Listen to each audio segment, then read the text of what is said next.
বিসমিল্লাহির রহমানির রহিম। বাংলাদেশ ও সারা বিশ্বে থাকা আমার নীতিবান আদর্শবান চরিত্রবান যত নারী পুরুষ শ্রেণী আছে, সকল ধর্মের সকল শ্রেণীর সবাইকে বাংলা নববর্ষের শুভেচ্ছা। আসলে আমি বিভিন্ন যে দিবসগুলো থাকে, দিনগুলো থাকে, নববর্ষ বা ঈদ, তারপর যে ভ্যালেন্টাইন, এগুলো আমরা আসলে কখনো বের হই না, কারণ আমাদের পারিবারিক অবস্থানটা হচ্ছে ঐতিহাসিক জমিদার পরিবার। আমরা কখনো বের হই না, আমার মা বোন বা প্রিয়জন যারা, যে আমাকে প্রিয় মনে করে বা আমি যাকে প্রিয় মনে, আমরা কখনো এগুলোতে যাই না। এমনি এটা একটা অন্য বিষয়, অন্য কালচার, যারা মনে করে যায় তাদের পার্সোনাল ব্যাপার। তো আমার মেসেজ আসতে ছিল মানে শত শত। তা আমি বললাম যে ঠিক আছে, এটা তো 4-5 দিন থাকবে, নববর্ষ শুভেচ্ছা আমি দিয়ে দেবো আর কি। প্রিয় দেশবাসী, যেই ঝামেলাগুলো হচ্ছে এখন সংরক্ষিত মহিলা সংসদের ব্যাপারে, আসলে এখানে ভালো কোনো যোগ্য প্রার্থী নাই, দেখা যাচ্ছে না। 10-15টা আছে শিল্পী সমিতি বা শিক্ষক সমাজের, আমরা চেষ্টা করব কিছু মানুষকে সুপারিশের মাধ্যমে যেন তাদের সিভি যাচাই বাছাই করে, যেন বিবেচনা করে, যিনি দলের চেয়ারম্যান তিনি যেন বিবেচনা করে নিঃস্বার্থভাবে যেন দলের উপকার হয় তাদের। বিএনপি বা জামাত ইসলামের কিছু মানুষ এমপি হোক, অনেকে আমাদের কাছে আসে। আসলে আমাকে স্বৈরাচারী খুনি হাসিনা 2014 সাল, 2018 সাল, 2024 সালে প্রতিমন্ত্রী করতে চেয়েছিলেন।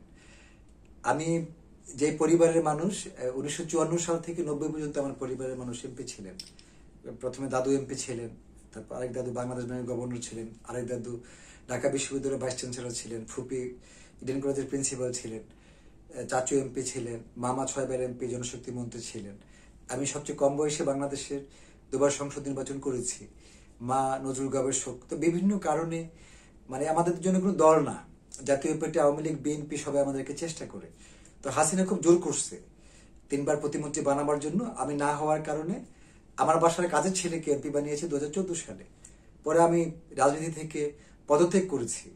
সাবেক রাষ্ট্রপতি, 9 বছরের সফল রাষ্ট্রনায়ক, নতুন বাংলার রূপকার পল্লীবন্ধু হোসেন মোহাম্মদ এরশাদ আমার ধর্ম বাবা, ওনার একমাত্র ধর্ম ছেলে আমি। আর দুটা হচ্ছে পালিত ছেলে, এরিক বিদেশের ছেলে, আর রসুনের ছেলে হচ্ছে সাদ। আর বাকি বিএনপিতে বর্তমানে আছে বা যারা আওয়ামী লীগে আছে, এমন শত শত মানুষ হোসেন মোহাম্মদ এরশাদকে বাপ রেখে ফায়দা হাসিল করে, টাকা পয়সা নিয়ে চুরি করে কেউ বিএনপিতে আসছে, কেউ আওয়ামী লীগে আসছে। আর আমরা তো ব্যক্তিগতভাবে ঐতিহাসিকভাবে জমিদার পরিবারের সাবেক, তা আমাদের তো এই ধরনের ধান্দা ছিল না। উনি আমাকে একবার রাখতে চেয়েছিল এরশাদ সাহেব ওনার বাসায়, প্রেসিডেন্ট পার্কে। আমি কখনো যাইনি, আমার বাবা মা তো দিবে না।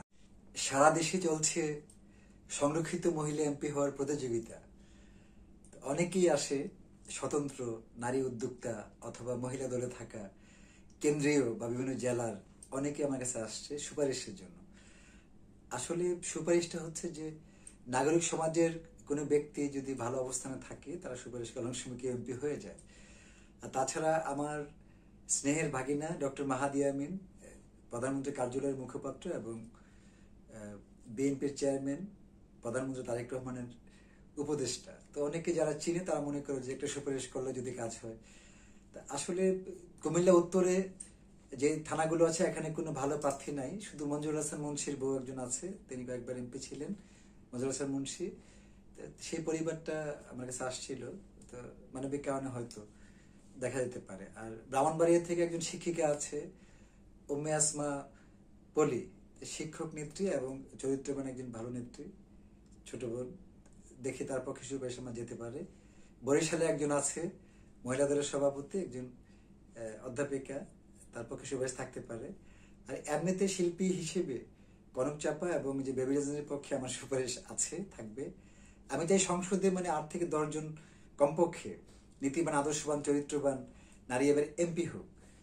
তারপরে চলার পথে ধানমন্ডি, হাজারীবাগ, কলাবাগান, নিউ মার্কেট সহ ঢাকা জেলা সহ বিভিন্ন জায়গায়, কুমিল্লা জেলা সহ আমি আসলে চাই ভালো কেউ কিছু হোক। কিন্তু দুর্ভাগ্য হচ্ছে যে এই ফরিদপুর, মাদারীপুর, বিভিন্ন জায়গায়, গাইবান্ধা, ওখানে নাই, মানে নেতৃত্ব দেওয়ার মতো ভালো নেত্রী নাই। তারা মনে করে যে একটা ফর্ম কিনলে জমা দিলে বোধহয় এমপি হয়ে যাবে, বা বিতর্কিত কোনো এমপি সুপারিশ করলে বোধহয় হয়ে যাবে। আমি চ্যালেঞ্জ করে বলছি সেটা হবে না, এত সহজ না। এমপির ব্যাপারটা, হাসিনা মার্কা এমপির ব্যাপারটা একরকম ছিল, সহজ হবে না। আমরা কখনোই চাইবো না কোনো অযোগ্য অপদার্থ চরিত্রহীন বখাটে শ্রেণীর মানুষ, সেটা মহিলা দল করুক বা আদার্স অন্য কিছু হোক বা জামাতের কেউ হোক, এমপি হিসেবে যাক। আমরা কখনোই সেটা চাইবো না। 2024-ও শেখ হাসিনা আমার যত ক্ষতিই করুক, আমি বলেছিলাম যে একটা যেন যুব মহিলা লীগ থেকে এমপি না হতে পারে, আমি চিঠি লিখেছিলাম।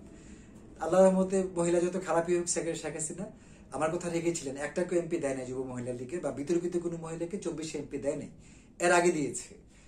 তো এবারও আমরা বিএনপির এনসিপিতে থাকা বা অন্যান্য দলে থাকা 24 বছর, 26 বছর, 28 বছর অনেক চরিত্রহীন মহিলাদেরকে দেশে বিদেশে থাকা আমি বলেছি, যাদেরকে চিনি, যারা সামনে আসছে, যারা অপকর্ম করার জন্য সামনে আসে, বাটপাড়ি করার জন্য আসে, বলছি যে তোমাদের দেহ বিক্রি করার দরকার নেই, তোমরা ভালো হয়ে যাও, চাকরি দিয়ে দিই, শ্রমিক হিসাবে বিদেশে জায়গা ক্রস করবা বা বিভিন্ন জায়গায় কাজ করবা, কাজে দিয়ে দিই,